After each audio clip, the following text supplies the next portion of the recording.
Hi, if you don't know me, my name is Mrs. Calabrese, and I teach grade 4 here at Notre Dame. So to begin, I wanted to share an example of how I have encouraged real-world application in my classroom. So to show this, I'm going to share the example of my classroom economy. My classroom economy has typically been applied to our unit of inquiry of how we organize ourselves, and so I try to start the year with this unit so I can implement our classroom economy and how we organize ourselves in school and connect it together.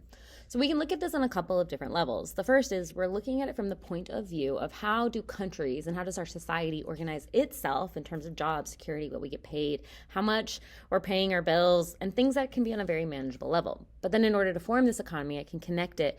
And this is how transdisciplinary plays in. So I can connect it to the budgets and an economy in general. Currently, I'm also able to implement it as grade 4 is diving into the American Revolution. So one of the causes of the American Revolution was how frustrated colonies and people were about being taxed nonstop until eventually they'd had enough and they revolted.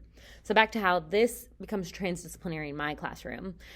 So it connects to math because we're adding and subtracting, we're multiplying how much do they get paid for a week, so how much do they get paid by the end of the month. It connects to social studies, like I said, with the economy and how to balance our own incomes. And this year, for the American Revolution, where students now really can understand to a degree of how the people were feeling during the American Revolution. They can have an opinion. If I were to start taxing them for everything, they'd probably be pretty annoyed and eventually maybe get angry. So how is this student-centered? Well, that's the beauty of a PYP classroom. Students should have more say than you may realize. I brought the idea of a classroom economy to them, and then they decided on what to fine, how much to fine, what was fair pay, if they should get promoted.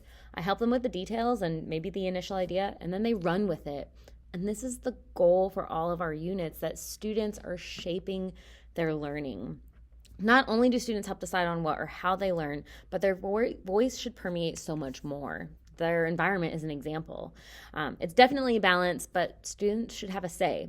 If they want a poster near the door, on the back wall, wherever, they get a say. So this is just one example of how I implement real-world aspects in a student-centered, transdisciplinary way.